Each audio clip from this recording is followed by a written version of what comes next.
ma dareentaa xanuun ka soo bilowdo sinta ama dhabarka qaybtiisa oo sida arkaysaan kaas oo ah ka dareento ilaa lugta qaybta ugu hooseysa meesha ugu hooseyso ma ku dhibaa fadhiga badan ama taagnaanta badan ama socodka xarumo caafimaad kala duwanna ma tagtay welina xalkii ma laadahay oo xanuun daran oo sinta kasoo bilaabanaya ilaa lugta qaybta hoos tagay ma dareentaa si degan u dhageyso muuqaalkan si aan kugu sharxo xaaladan waxa ay tahay wax sababa calaamadaha dheeraadka oo qofka dareemo baaritaanada lagu ogaan karo dhibka inta uu gaarsiisan yahay noocyada kala duwan yacni daaweynta dhammaan waa sharxi doonaa insha Allah ila dhameyso muuqaalkan si aad u fahanto ciladan waxa ay tahay qaladaadka aan sameyno mar walba oo sababtoo ah in Soomaalidu yani xanuunkan uu aad ugu bato oo qoys kasta yani hal qof ama laba qof yani dhibaatadan ay haysato marka waa sharxi doonaa insha Allah qaladaadkaas si looga hortago hadduu Ilaahay yiraahdo si yani dadka aan qabin xanuunkan ay ugu badbaadaan ama ugu hortagaan maadaama oo ay xanuun aad u dhib badan sidoo kale waxaan sharxi doonaa daawooyinka ugu fiican ee loo isticmaalo xanuunkan dadka ay qasab ka tahay yani in qaliin lagu sameeyo si xaaladan loogu daaweeyo dadka qaliinka aan loo ogoleen waa sharxi doonaa dhammaan insha Allah ka faa'iideysi wacan la wadaag asxaabtaada si kula faa'iideystaan magacaygu waa Dr. Cabdirasaaq soo dhawaada mar kale insha Allah cashirkeena maanta waxa ku sharxeynaa sciatica wax loo yaqaan oo ah xaalad timaado markii neerfaha يعني أما درين سيده لغو مقعابة سياتيك نيرفي أو داوع قارو أو نيرفا هورتيني كموغدو أو يعني وحان ميدبك جالها يا أركيسانا وحو كسو بالله ما يعني نيرفهان دبرك قيبتي سهوسي إلا لوقت ماشو قدام بيسو أي فراعيدة أساي كسي بحي قاران وحان لغو تلماما درين سيده وقود دايروون أود بدن نيرفياش أما درين سيدهاش جيركا مركا نيرفهان سياتيك نيرفي مركو داوع قارو waxyaabaha dhaawac gaarsiin kara ama dhibaatada ku keeni kara waa sharxi doonaa balse markuu dhaawac gaaro qofku wuxuu isku arkayaa yani xanuun oo sinta dhinaceeda ama dhabarka dhinaciisa halkaas xariiqa aan saaray iyo agagaarkeeda ah ayuu xanuun fara badan ka dareemaa ama dhabarka qaybtiisa hoose ayuu xanuun zaid ah ka dareemaa dadka qaar waxaa u soo raaca lugta inay la xanuunto dhinaca xanuunayo tusaale dhinaca midig haday tahay lugta midiga kula xanuunaya hadday dhinaca bidix tahayna lugta bidixa kula xanuunaya marka xanuun zaid ayuu qofka dareemaa lugtana kabaabiyo iyo wuxuu ka dareemayaa wax mudmudaayo oo kale iyo xanuun ayuu ka dareemayaa wuxuuna xanuunka aad ugu bataa qofka markuu waqti dheer taagnaada ama waqti dheer oo fadhiyo sida shaqo fadhi oo kale hadduu ka shaqeeyo ayuu xanuunka aad yani u dareemaa marka yaa sababo yani xanuunkan badanaa wuxuu yimaadaa markii disk herniation waxa la oo yimaado marka disk herniation saa u fahantaan sawirkan hortiin la fiiriya sida arkaysaan waxaan yani arkaysaan waa lafti waa laf dhabarti labadan laf saa arkaysaan waxa u dhaxaysa carjawdan halkaan way ku taala halkaan way ku taala halkaan way taala waxaan waa lafihi carjawdan marka u dhaxayso ayaa ma aragtay waxay u soo baxaysaa sabab aan sheegi doon ayaa sabab banaanka ay u soo baxaysaa saa arkaysaan sawirkan hortiina yani kuwan hadda waa caadi saa arkaysaan tan hadda banaanka waxay u soo baxay sida xariiqa aan saaray arkaysaan herniationka markay soo sameysay ama banaanka ay u soo baxday waxay cadaadis saaraysaa sida hortiina ka arkaysaan nervi sawirkan feeri waxaan jaalaha oo kala ah kala midabka jaalaha oo kala leh waa nervi sa arkaysaan halkaan cadaadis zaid ay saartay nervi dhaawac marka halka sidaas ayuu ku yimaadaa badanaa sawirkan kala feeri si fiican u fahantaan waxaan waa nervi jaalaha ah waa kana yani diskigi ama carjadu u dhaxaysa labadan laf micnaha ayaa waxay soo ciriirisay nerviya cadaadiskan ama ciriiriskan ay ku sameeysaa marka waxay keenaysaa xanuun zaid ay qofku keenaysaa marka maxaa sababa in yani ciladan ay timaado waxyaabo fara badan ayaa la xiriiriyaa sida qofku markay da'diisa weynaato sida qofku markuu culays fara badan oo dadka culayska qaada ah yani culayska yani maadaama dhabarka uu ku dagaayo yani waxay lafihi yani maadaama lafihi uu kala dhaxeeyaan carjawdan cadaadiskas la saaraya yani waxay keenaysaa inay banaanka u soo baxdo nerviness ay ku cadaadiso marka culays fara badan dadka dhabarku qaada tahay waa isku arkaysaa sidoo kale haddii qofka dhaawac ama jug dhabarka ay gaarto ama gadaal oo u dhaco ama jug loogu dhuftay wax la mid ah ayadan waa ay keeni kartaa sidoo kale waxaa jira khatar qofku nugleynayo waxaa ka mid ah qofka miisaankiisa hadduu zaid noqdo miisaanka zaidka culayskiisa qofku wuxuu ku dagaa dhabarka maadaama miisaankiisa uu culus yahay marka ayadan cayilka yani qayb ayuu ka qaataa shaqada qofkana qayb ayay ka qaadataa oo tusaale oo kale haddii dadka oo yani baabuurta kaxeeya oo kale hadda oo يعني maanta oo dhan aad ku fadhiyo oo aad ayaa loogu arkaa sida arkaysaan hortiin sidoo kale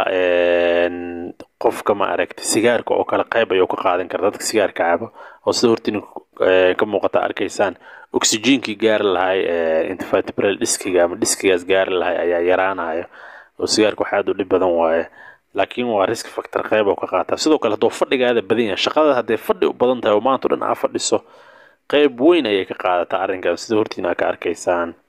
يعني qofka jimicsi inuu sameeyo weeyaan waa muhiim arrinkan waa halis marka haddii aadan qabinna ka hortag haddii aa qabtana yani ma aragtay waa sharxi doonaa insha allahu sidii loo daaweeyo balse cilladaha halkan ayay badanaa ka yimaadaan calaamadahana waa sheegnay qofka dhabarka qaybta gadaala xanuun ayuu ka dareemayaa zaa'id ah يعني sidoo kale lugta oo dhinacaas ku aadan يعني xanuun ayuu ka dareemayaa sidoo kale kabaabiyo ama يعني wax mudmudaya oo kala sida cirbid oo kale u mudmudaya dadku isku mid ma ahan ama dadka qaar lugta xanuun ay ka dareemaan dadka qaar sinta oo kaliya ay aad xanuun ugu dareemaan dadku ay kala duwan yihiin marka sidee lagu ogaadaa xanuunkan sida hortiin aad ka arkaysaan baaritaanadan kala duwan ayaa qofka lagu sameyn karaa oo raajo ayaa la saaraa marka hore iskaano waa la adeegsadaa ayaga aad u sii fiican sida MRI-ga iyo CT-ga يعني waa la arkayaa inay yani carjawdan banaanka u soo baxday ee riixaysa ama cadaadis ay saarayso neerfaha waa la arkaa marka la xaqiijiyo kadib si qofka ugu caafimaado ama looga daaweeyo xanuunkan waxaa loo maraa ama qofka waxaa qasab ah inuu maro 5 step ama 5 tallaabo inuu qaado ayaa qasab ah marka mid mid ayaan u sharxeynaa si u kala daran yihiin oo yani ayaan u kala hormarinaynaa stepka koowaad ama tallaabada koowaad oo qofka qaadayo waxaa loo yaqaanaa يعني self treatment ayaa loo yaqaan oo ah qofka inuu asaga isdaaweeyo gaar ahaan qofka markuu xanuunkiisa aad u darneen yani guriga ayuu iskula tacaali karaa ama isku daaweyn karaa oo tallaabooyinka soo socda ayuu qaadayaa kow saa arkaysaan qofku wuxuu isticmaali karaa wax qabooban ama wuxuu isticmaali karaa wax kulul marka waxaas qabooban ama waxaas kulul wuxuu saarayaa qofka sinta halka oo xanuunka meesha xariiqa aan saaray oo xanuun ka dareemaya ayuu qofka saarayaa ama lugta oo kale hadduu xanuun fara badan ka dareemaya meesha oo xanuunka zaa'idka ka dareemaya ayuu saarayaa ama meesha xanuunka oo kasoo bilaabaya sinta ayuu saarayaa marka waxay kaa yareynaysaa xanuunka sidoo kale barar haddaa meesha ka dareemaysa adiga ma arki kartid laa gudaha hadduu ka jiro kale cadaadiskaas aa ku saaraysa meesha ama yani saaraysa waa uu ka yareynayaa marka sidee loo diyaariyaa bacahan sida hortiin aa ka arkaysaan yani ayaa loo isticmaalaa inta badan oo yani online ayaa lagu iibiyaaba sida hortiin aa ka arkaysaan balse bulshadeena waxaa laga yaabaa inta badan يعني online inay waxba ka iibsan ama aysan fahamsaninba markaas oo kale qofku wuxuu sameyn karaa shukumaan sida sawirka hortiin ka arkaysa iyo macnaha kul baraf oo kale inuu ku duuduubo meesha saari karaa yani shukumaan xoogaa qafiif oo aad aan u cusleen ama mara xoogaa ma aragtay celinaysa qabowga faraha badan oo zaa'idka ah yani celinaysa ayuu inuu ku laalaabo meesha saan ugu qaban karaa sida hortiin ka arkaysaan kuleelkana sidoo kale yani wax inuu diiriyo oo bulshadeen dambas iyo wax lamid ah isticmaashaa ay shukumaan wax lamid ku duubtaa laakiin maadaama yani dab ay tahay dhib badan tahay waxaa fiican shay aad deerisay inaad maro ku duubto yani dambasta xoog way ku gubi kartaa way dhib badan tahay shay aad deerisay ama yani aad kululeysay xoogaa inaad maro ku duubta ayaa meesha saari kartaa muddo 15 daqiiqo ilaa 20 daqiiqo yani ayaa saas ku sameyn kartaa oo ku celcelin kartaa dhowr mar kala duwanna maalinta waa sameyn kartaa ilaa 3 mar ayaa sameyn kartaa marka qabowga hadduu ku anfacana qabowga ayaa isticmaalaya oo barafka haddii kuleelka uu ku anfacana kuleelka ayaa isticmaalaysa mid markaas aan nafis ku dareemaysa ayaa isticmaalaysa haddii labadaba aad ku dareemayso oo mid walba waxoogaa aad ku dareemaysidna mix ayaa ka dhigi kartaa oo isku qasi kartaa waxaan ka wada isku qasi kartaa kuleelka oo kale hadda saaraysaa meesha 15 daqiiqo saarnaane maalinta kale barkeeda marka la gaaro qabowga isticmaalay habeen kuleelka isticmaalay oo isku bedelan kartaa saasna waa sameyn kartaa haddii mid kamid aad ku anfacdin midaas ayaa isticmaali kartaa inaa fahanteen ayaa rajaynaya self care-ka qaybta koowaad oo ah qofka qabow inuu isticmaalo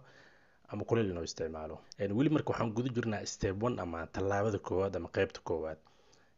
koowaad sidoo kale qofku wuxuu sameyn karaa yani waxaa loo ogol yahay sida dunida dhan caadiga ka ah over the counter medicine waxaan la dhahaa ama treatmentiga daawooyinkan qofka loo ogol inuu farmashaashka iibsado oo NSAIDska la dhaho oo xanuun baabiyaha bulshada ay u taqaano sida caadiga dunida waa loo ogol yahay daawooyinka xanuun baabiyaha qofka inuu iibsado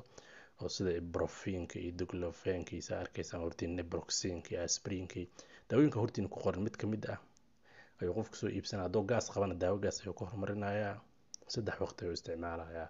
waa caadi, laakiin aad u wada lama ogolo, 2 isbuuc ka badan inaad iska wado qofka yani ma fiicna. caafimaadaan keliyahaada iyo jirkaada iyo beerkaada wax dhan ay wax yeeleen karaan, ama calooshaada wax yeeleen karaan, oo maaragtay dhaawac ayay u geysan karaan, boog. marka dhakhtarna kala tashto way fiican tahay. balse xanuunka hadduu kugu cusub yahay xilligan cashirka aad daawanaysana yani xanuunka uu ku haayo, intaa dhakhtarka gaaraysa, maadaama dhakhtarka qarash fara badan oo yani qofka ugu bixi kara markaas uusan haysanin daawooyinka loo ogol yahay, sidaas ayaan sharxeynaa, ayuu qaadan karaa. marka step 1 ama tallaabada koowaad waa intaas, oo self treatment yaa laha qof gurigiisa isku daaweyn, oo ah waxaas qabooban iyo waxaas kulul iyo daawooyinkaas, intaas ayuu qofku isticmaali karaa. marka muddo oo 2 isbuuc iyo wax ka badan adoo intaas sameeyey, haddaa weli xanuunka sii dareemayso,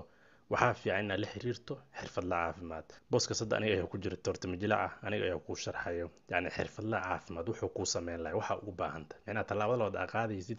dhakhtarku wuxuu kuu sameyn lahaa ayaan kuu sharxayaa. dhakhtarka markaa booqato, marka stepka labaad uu qaadayo waa midaan, sida yani hortiina ku qoran, daawooyinka aad qaadatay haddii wax kaa tiri waayaan, yani daawooyinkan kale ayuu ku siinayaa oo yani xoogaa ka awood badan kuwii hore, oo kuwaan la dhaha tricyclic antidepressantska, kuwaan la dhaho groupkan hortiina ku qoran mid ka mid ah anti-seizure medicationska, daawooyinka dadka qaar qalalka ay u isticmaalaan, ama daawooyinka qalalka la dhaho, daawooyin aad u xoog badan waaye, neerfahaas xanuunkiisa yani aad u dejinaya. iyo daawooyin kale oo maaragtay muscle relaxants la dhaha, oo yani murqihii wixii pressureka maystaaraya xoogaa dabcinayo, sida kuwan hortiina ku qoran iyo wax la mid ah ayuu dhakhtar ku siinayaa. marka milligramka iyo xaddiga dhakhtarka ayaa kuu sharxaya. tan wax dhibba ma lahan, yani ila soo xiriir insha allah, lambarka qaybta faalada ama commentiga yaallo, waa ka caawin doonaa hadduu ilaahay yidhaahdo. cashirka si fiican u dhageyso, si qeybaha dambe iyo steebyada si fiican ugu fahanto. marka stepka labaad waa maxay? waa daawo, ama tallaabada labaad waa maxay aad qaadayso? waa inaad dhakhtar la xiriirtaa, daawooyinka marka kaa bedelaa, oo kuwa hadda aan kuu sheegay oo kugu bedelaa, yani inaad fahantaa raja. marka adigoo step koowaad isticmaalay, oo ama tallaabada koowaad qaaday, ee wax kuu tari waayeen wixii aad samaysay, oo tallaabada labaad qaado dhakhtarka daawooyinka hadda hortiina ku qoran kuu qoray, ee wax kaa tari waayeen, maxaa samaynaysaa? tallaabada saddexaad oo aad qaadayso, ama dhakhtarka oo qaadaya markuu arka bukaanka in labadaas tallaabo ay wax u tari waayeen, waxa waaye in physiotherapy waxa la dhahaa, ama physical therapy ama physiotherapy waxa la dhahaa uu sameeyo. waa jimicsi. jimicsiga marka yani liskama sameeyo, oo ma aragta shuruudo badan ayaa ku xiran, oo wax la isticmaalo waxa loo yaqaana directional preference, waxa la dhahaa preference, sida hortiina aad ka arkaysaan. tusaale hadda qof waxaa laga yaabaa xanuunkan qaba in nooc jimicsi kamid ah loo sameeyo oo ku xanuunsada, qof kalena uu ku nafiso. marka qaabka xanuunka uu kuu soo gaaray, ama uu ku hayo, ama dhibaatada intay la eg tahay, ama qaabka ay tahay, ayay ku xiran tahay nooca jimicsi aad sameynaysid. oo qofku waxaa laga yaabaa jimicsiyada qaar hadii loo sameeyo inuu ku xanuunsado, halka qof kaloo asaga la joogana markaas oo xanuunka hayo oo jimicsigaas hadii loo sameeyo uu ku nafiso, oo ku dhaho qofku waxaas daa sameeyo waa nafisa, mid kalena oo dhaho waxaas daa sameeyo aadan usii xanuunsana. marka sida hortiina aad ka arkaysaan, yani moving in one direction may provoke, saa arkaysaan macnaha and worsen the pain, yani qofka in qaab oo u dhaqaaqo, oo tusaale lugta saan oo kale u laabto, ama saan oo kale u fidiso, ama qaabkan oo kale u fariisato, ama qaabkan oo kale u jiifato, ama qaabkan oo kale u socoto, ama qaabkan oo kale u istaagto, waxaan dhan arkaysaan. dadka qaarna xanuunka oo ugu daraa, oo dadka qaar waxay dhahaan fadhiga badanaa ii daran, qaarkood waxay dhahaan istaaga badanaa ii daran, qaarkood waxay dhahaan jiifka badanaa ii daran, qaarkood waxay dhahaan socodka ii daran. qofba waxbuu ku nafisaa. dadka qaar waxay dhahaan yani markaan fadhiyo xanuun ma dareemo, dadka qaar jiifka xanuun kuma dareemo, dadka qaar waxa oo dhan xanuun aan ku dareemaa inay dhahaan laga yaabaa. marka dhakhtarka markuu go-aankaa gaaraya, ama qofka jimicsiga kuu sameynayo, ama nooc jimicsi aad sameynaysa, inta badan meelaha dhibka laga maro waaye. marka ayadana waa muhiim, maaragtay waa stepka saddexaad. marka dabagal dheer kadib, dhakhtarka saa kuu sheegi doono waxyaabaha iska ilaalinaysa, qaab fadhigaada, qaab jiifkaada, meesha aad ku jiifanay, yani inay noqoto meel fidsan oo adag. yani waxay talooyin badan qofka la siiya ayaa jiro, yani inaa maaragtay posturekaada ama qaab fadhigaada aa hagaajiso, oo saan oo kale aa usticsanin, inaa saan oo kale soo dhihin, hore oo soo bixin, in dhabarka yani aad toosiso, in lugahoo kale sidaan oo kale aa isku saaran, maaragta haddii xanuunka kugu ziyaadinayso, in taagnaanta faraha badan haddii xanuunka kugu ziyaadinayso iska dhis. marka dhakhtarka asaa talooyin kaa siinayo, yani aad muhiim u tahay. marka jimicsiyadu way fara badan yihiin, saa arkaysaan isometric exercise waxaa la lahaa jira, sida hortiina ka arkaysaan fiidiyoyadan, yani waa idinla soo wadaaga, yani dabcan qofka lambarka haduu igala soo xiriiro. sidoo kale isotonic exercise saa jira, jimicsiga la laho, ayadana maaragtay waa gooni, way kala duwan yihiin. marka jimicsiyadu waxay ku xiran tahay xaaladaada,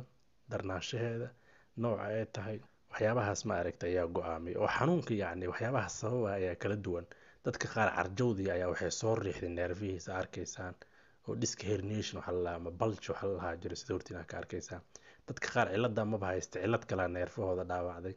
oo ma aragtay spinal stenosis waxa la dhahaa ayaa jiro oo tubadii ma aragtay neerfi uu dhexmaraya ciriirshow ku jira ciriiri ka jira oo pressure saaraysa. dadka qaar disc degeneration waxa la dhahaa ku dhaco da-dooda aada u weyn 40 ama 50 ka weyn carjowda yaaba iska baaba'dayba. dadka qaar disc dehydration waxa la dhahaa ku yimaado oo ah in qoyaanka carjowda oo ka dhamaado oo neerfihiisaas ma aragtay dhaawac uu ku dareemo. marka dadka waa xanuunada waxa neerf xanuunkaas sababaya xanuunku waa isla xanuunka laakiin waxa sababa kala duwan. sababta jimicsiyadana way kala duwan yihiin. marka dhakhtarka yacni inuu xaaladaas si gaar ah ula socdo sidaas ayay ku fiican tahay. marka waa ila soo xiriiri kartaa waa kaa caawin doonaa insha allah. dadka qaar saa arkaysaan massage ayaa loo sameeyaa oo meesha ayaa aada looga diliigaa haddii muruqaha iyo wixii pressure badan ay saareen garaan dadka da-da iyo wax lamid ah يعني ما أعرف دليل فرا بدن أما مساج فرا بدن أي هالكاس لوجا سمية نوعي كل دون أي مساج سيدا أركيسان يعني سوي كورتينا marka stepka saddexaadna waa jimicsiyada noocyada kala duwan waxayna ku xiran tahay xaaladda iyo dhibaatada iyo wixii keenay. marka sidaas ayaa loo kala saaraa qofkana marka hore waxaa fiican inta steebadan uusan qaadinba inuu iska xaqiijiyo xanuunka. marka stepka saddexaad oo jimicsiga iyo waxyaabahaas inaad fahanteen ayaa rajaynayaa. haddii aadan fahmin comment ugu soo qor stepka oo saddexaad su-aasha aadan fahmin oo ku faahfaahin doona qaab qoraal ama whatsappka kala soo xiriir yani comment qaybta commentiga yaallo ma aragtay waa ku soo jawaabi doona insha Allah. inaan u gudubno stepka afraad ama tallaabada afraad aa qaadayso waxay tahay adoo yani wixii qabo banaysaar wax ka tiri waayaan yani kuleelkiisa wax ka tiri waayeen daawooyinka qaad wax ka tiri waayeen oo yani oo adiga soo iibsto wax ka tiri waayeen kuwii kale dhakhtar ku qor wax ka tiri waayeen jimicsiga kala duwan ah isticmaasha dhakhtarka xaaladda la socdo wax ka tiri waayeen. stepka afraad waxay tahay dhakhtarku kugula talinayaa ma aragtay spinal injections waxa la lahaa jiro oo corticosteroids ama steroids qofka yani meesha dhabarka loogu diro kuwa murqaha caadi laga sii waa jiraan dabcan sida arkaysaan yani sawirada kala duwan hortiina injectionskaas ama yani duriinkaas ayaa la sameeyaa oo xanuunka ayaa qofka dhowr bil ama dhowr maalin ama dhowr isbuuc ama sanad ku dhawaad oo kale dadka qaar yani xanuunka ma arkayaan qofka nafis badan ayuu dareemaa xanuunka ayaa yani laga baabi'inaya oo laga dilaya yani qofka marka wixii way jiraan laakiin dabcan xanuun ma dareemayo taas ayadana waa la sameeyaa oo cirbadaas yani ma aragtay qofka waa lagu duraa asoo qofka cirbad lagu duray hadduu isbuuc ama loo isbuuc kadib uu ku soo laabto oo xanuun zaa'id ah dareemaana ugu dambeyn qofka waxaa lagula taliyaa inuu qalliin sameeyo yani sida hortiina ka arkaysaan balse qalliinka shuruudo badan ayaa ku xiran. tusaale in steebada hadda aan soo sheegno dhan 4 steeb aan soo sheegnay 4 tallaabo macna hadda aan soo sheegnay si sax ah u sameysay dhakhtar saxna ku sameeyay tala saxna ku siiyay dhakhtarkana xaaladaada la socday hadda intaas oo dhan ku soo guul dareysato tallaabadan shanaad oo qalliinka ah loo yimaada ama yani loo soo gudbaa. marka qalliinka yani shuruudihiisa waxaa ka mid ah in tallaabooyinkaas soo marto wax ka tiri waayeen xanuunka sidoo kale aad u dareeyo xanuun fara badan aad dareemayso sidoo kale yani kabaabiyo fara badan iyo wax ku mudmudayo oo kale yani lugti wixii aad ka dareemayso daawo kasta aad qaadatan xanuunka waxba iska bedelaynin markaas oo kale qalliinka waa la sameeyaa. qofka doo da yahay zaa'id ah qalliinka wax micno badan uma sameeyna inuu iska daayo u wanaagsan. qofka laakiin doo dhalinyaro yahay yani qalliinkan uu sameeyo ayaa fiican laakiin inuu dhakhtar la tashtay ayaa fiican yani sababtoo ah haddii xangulihii ama neerfihii kale ay wax gaaraan qofka naaf ayuu lugaha ka noqon karaa. marka istaalka oo isku qalaayo ama dhakhtarka qalaayo ama istaalka ma aragtay qalliinka sameynaya aad u muhiim u yahay qofka inuu ka fiirsado oo la tashi fara badan sameeyo. bulshada inta badan isku dhaxyaa fara badan ayaa jiro oo yani ma haystaan inta badan dhaqaatiir caawiso yani hagto oo hadda isteebada aan soo sheegay xitaa dhakhtar qof ku haynaya inta badan ma jiro. waxaa laga yaabaa daawooyin in loo qoro laha guri iska geeyo qofkan aad u xanuunsanaya oo xanuunkan dadka aadka u hayo xitaa way adkaataa habeenkii inay hurdaan xanuun dartiis kiniyaasha xanuun baabiyahana ma aragtay qofku wax ka tari waaya. inaa fahanteen yani ayaa rajaynayaa 5 tallaabo. marka wixii aadan fahmin yani ila soo xiriir insha Allah lambarka qaybta faalada ama commentiga yaallo waa ka caawin doonaa hadduu Ilaahay yiraahdo. assalaamu calaykum.